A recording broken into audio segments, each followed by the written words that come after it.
that has looked for a gym is this guy. Yes. What was your process? How did you find? Facebook.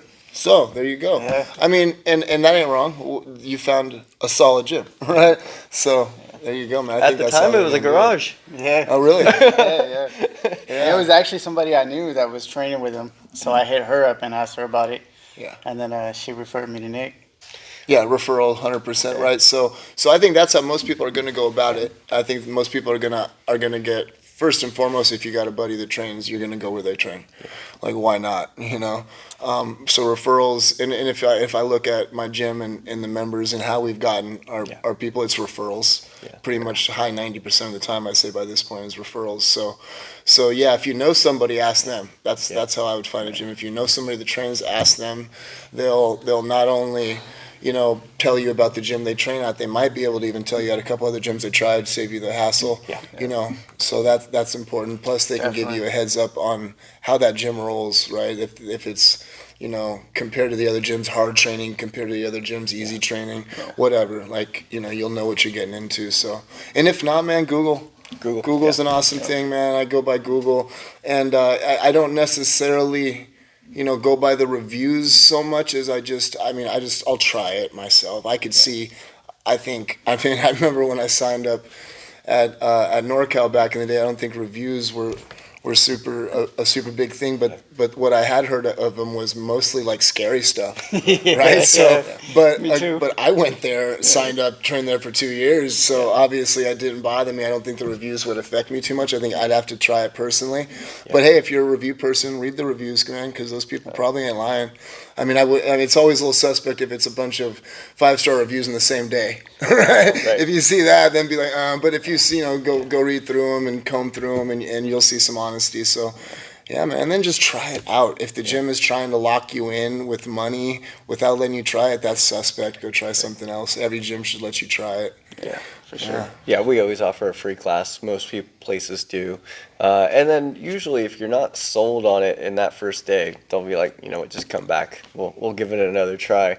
Because, it is a big commitment that you're stepping into. A lot of places do offer month to month, which is a little less scary. If they're trying to lock you in for a year and only a year, that's where things get a little weird because why are they trying to keep you? I'd rather, if you don't want to be here, don't be here.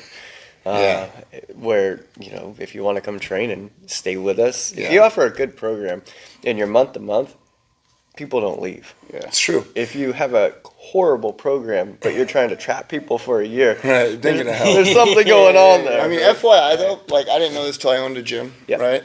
And I used to think that it was very suspect when they wanted to sign you up for contracts. But what I did learn is that they could be an awesome gym and absolutely need to sign you up for years. And that's because it's how our business is evaluated. Your business, if you ever have a gym and you want to go say, hey, what's my gym worth? You will go and you'll get evaluated based on how many members you have signed up, committed, contracted under you. So if you have like my gym, for example, all month to month, no contracts. I don't do contracts. I told myself a long time ago, I don't have it in me to send somebody to collections. So what's the point? Might as well use it as like an advertising thing. Hey, no contracts here, right? But when I went and evaluated my business, it was literally worth our assets. It was worth the mats, right? So when you find that out, you realize, okay, so some of these gyms, they just want to have some value.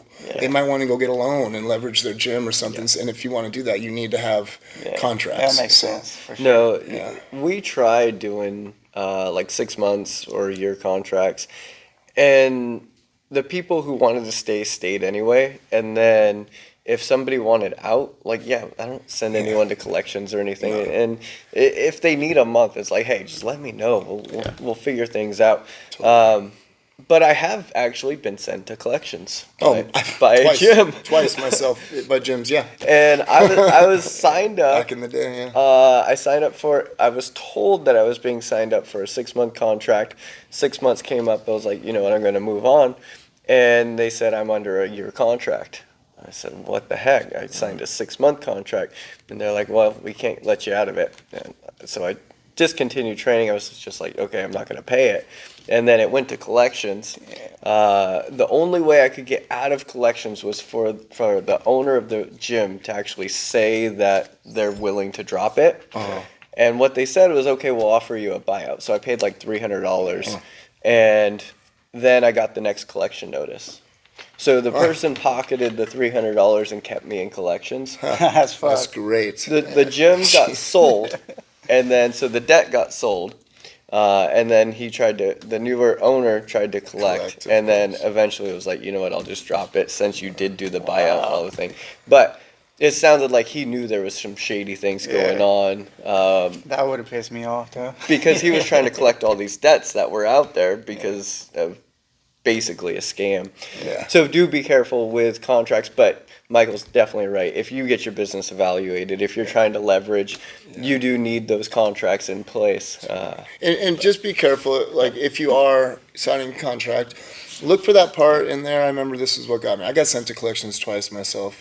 One of them was just, it was a straightforward contract that I just didn't realize what I was signing. And you know, a couple of years later, I realized that I had a bunch of bills added up. But one of them was a little small print, right? And some of them will say an automatic renewal will happen. And it will be written into the agreement that it automatically renews at the end, right? And you need to give 1 month notice before the end of your 1 year agreement.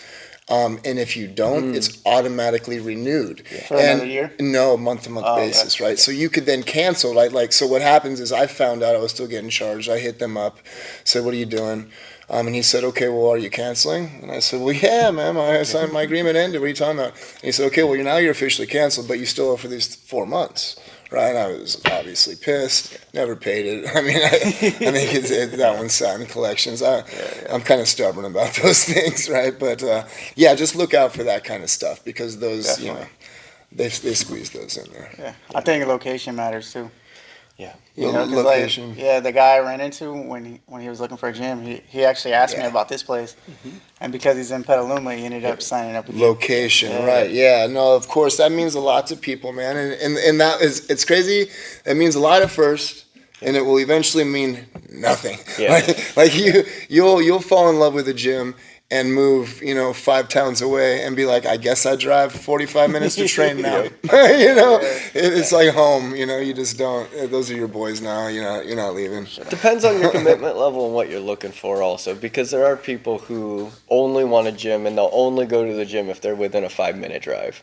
Yeah, they're not in for the camaraderie. They just want to go get a workout, break a sweat. But yeah, you're right. The ones that actually make that commitment and want to stick to it and get good, you build. We were talking about it before. You kind of build a family with the people that you're with, and I love having a group of people that are here like almost every night. They're here 3, 4, 5 nights a week, and you build that bond with those people. And yeah, if you move a town away, they're still gonna commute that town away. You got a great group of people, and finding a good gym is like finding a good relationship. Of course. It goes together. Yeah. And you might take your first one for granted.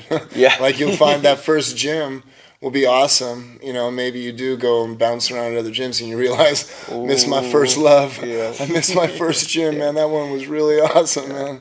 And then it's like getting back with an ex. That can be a little sketchy. Hopefully that gym got opened. I'm sorry I went to this other place. Will you take too. me back? Shut the door in your face right now. Get out of here. No. Never we do, right? We always let them back. Always let them back. I always love yeah. you, even if you bail. They learn. Some of the questions that we popped up with, what do you whisper in somebody's ear when you're finishing a rear naked choke?